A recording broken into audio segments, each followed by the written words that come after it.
Greetings to my dear Sagittarius friend. This is Ron from Tarot of the Twin Sun. Welcome to my channel. Welcome back. If you're new, welcome. This is a great mirror reading, which is essentially a 9-card spread that has to do with the energy of you and a significant other. This does not have to resonate with you. Please take only what you will and use that for guidance. Otherwise, I shall see you in the flip. Now, please clear your mind, and I shall pull a bit of cardage for the energy of Sagittarius in the month of October 2020. The oracle shall now emerge.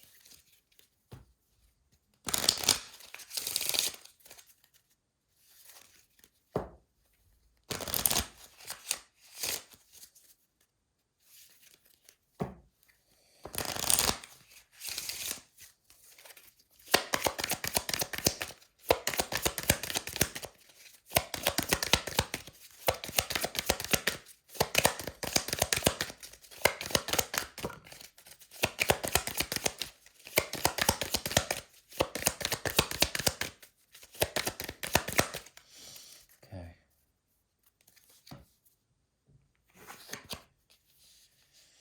Okay. The stargazer approaches. Something about you has become very Virgo in a way. Also, you're able to communicate with others. Um, this mode of communication is dualistic. There's something about the great portal that may emerge before you that may lead to multiple realities. Or perhaps you are seeing multiple paths that are branching out that may be a message or perhaps a sign from the ether or the constellations above. The stargazer is here and represents some sort of information or a type of communication that comes through the natural universe, the natural order of things, and helps you to understand a bit more about your own rituals and perhaps your own meanderings of the mind. Okay, these things can be grounded in a certain way and turned into a polished member of your jewel collection. There is also a possibility that the world around you may be a bit like talking heads or perhaps very nosy in your own sort of about your own journey, and you want your privacy. There's something about you that needs to find a sense of peace and solemnity in your research, whatever that research may be.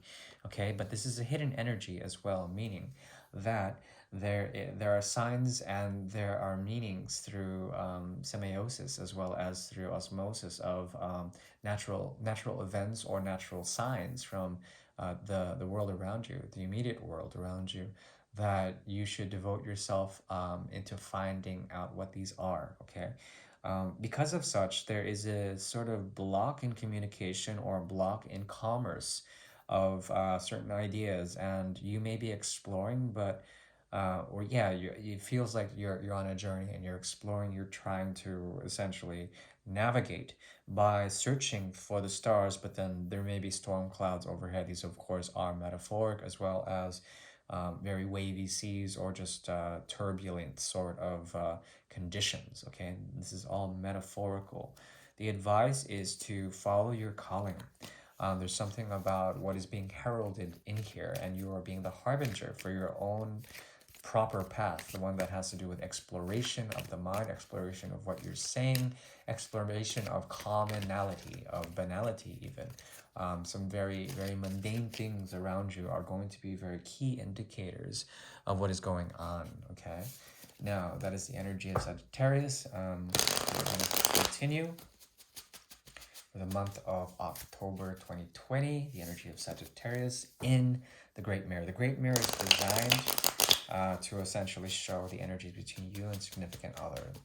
The other can be a person, place, or thing, okay? But usually it has to do with themes of love as well as the need to either make peace or make war with an energy, right?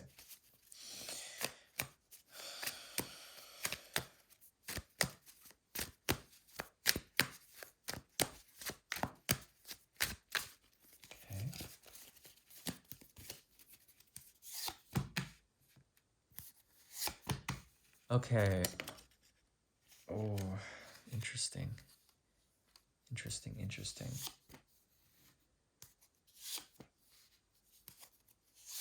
Okay, that is where we're starting.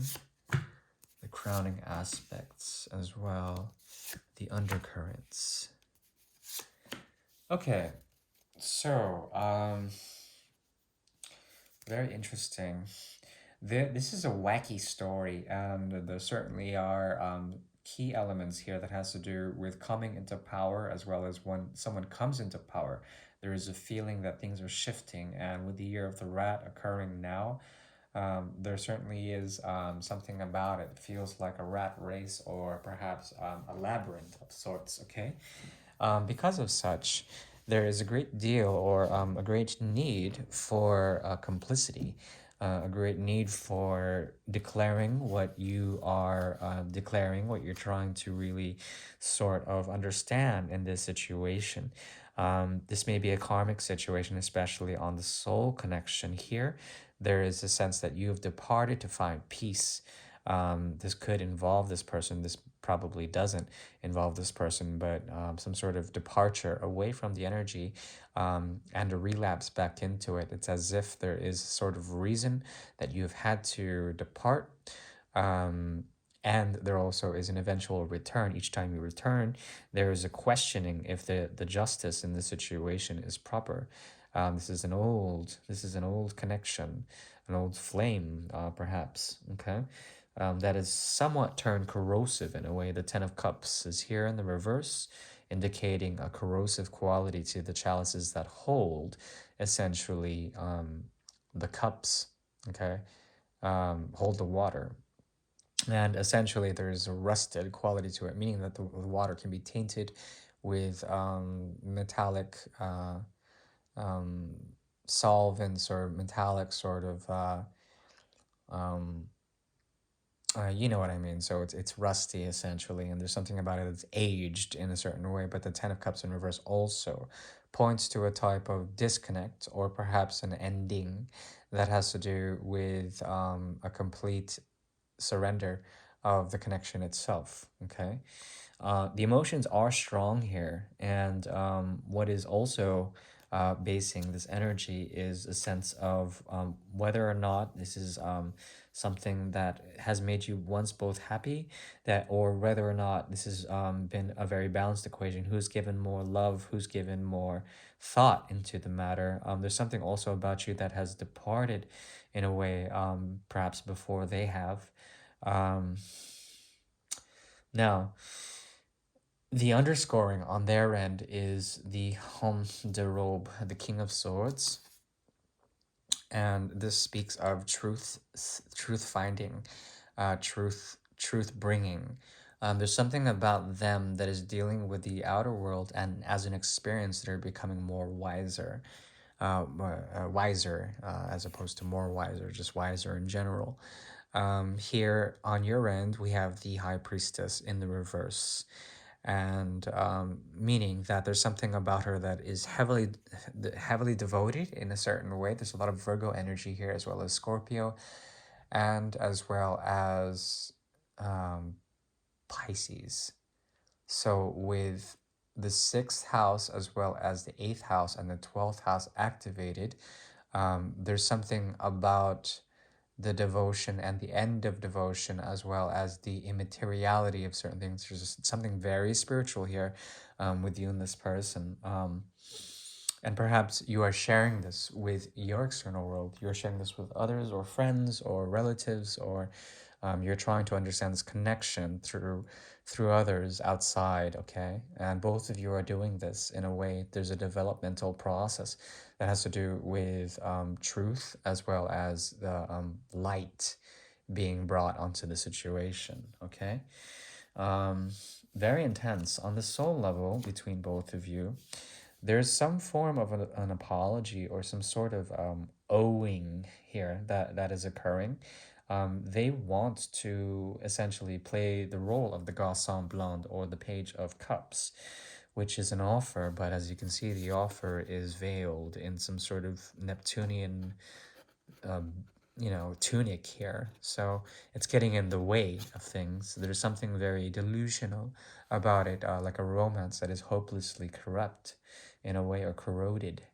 Um, but I think you have something to declare. There's something about you that wants to bring truth to this person, but they're giving you a bit of the cold shoulder, or perhaps they don't have the time, something like that. But then deep down inside, it feels like they owe you something.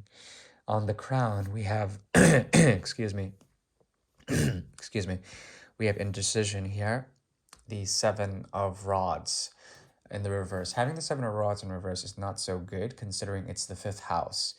And it also is the energy of Leo. So having that in the reverse is not so good. Considering on the crown there's indecision, meaning that you are not able to think clearly, or perhaps there's something about you that is somewhat burnt out and cannot act out of light-hearted or lion-hearted sort of capacities. Okay, on their end, they have the Nine of Cups in the reverse. So the 9 and the 10 show up here, a lineage in the reverse of the 9 and the 10, meaning that there's something about them that is still affected by the emotional connection here, and perhaps they're like riddled with the memory of the connection. Um, Very difficult. On the conscious realm here, there is the six of rods in the reverse in their end. Um, they somewhat mirror you, but I think you're a step ahead of them in a certain way, especially when it comes to the heart. Um, mm, like it's as if they're walking the path that you once walked, but now you're not willing to play the game. A game that involves a lot of risk, as well as a lot of risk involving looking bad in front of others. Okay. Because of such, you have pulled from this a sense of empowerment through the Humboldt Itzever, the man of extreme severity here.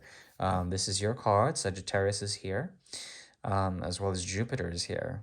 Okay, this is the fire that burns and explodes and grows in a certain way. It's very explosive and exploratory.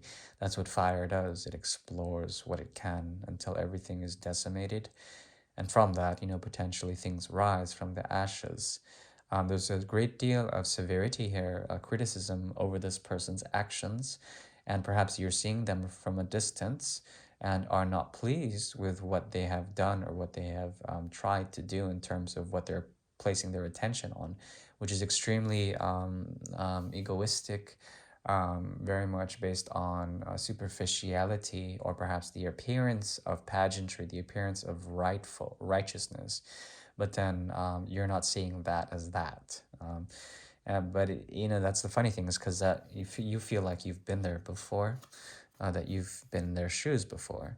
Now, between you two, there is the South Node strong, big time, meaning that there is a lot of karma in this situation. Not only that, there's a 7 here, and the 9 of the South Node of the Pentacles here.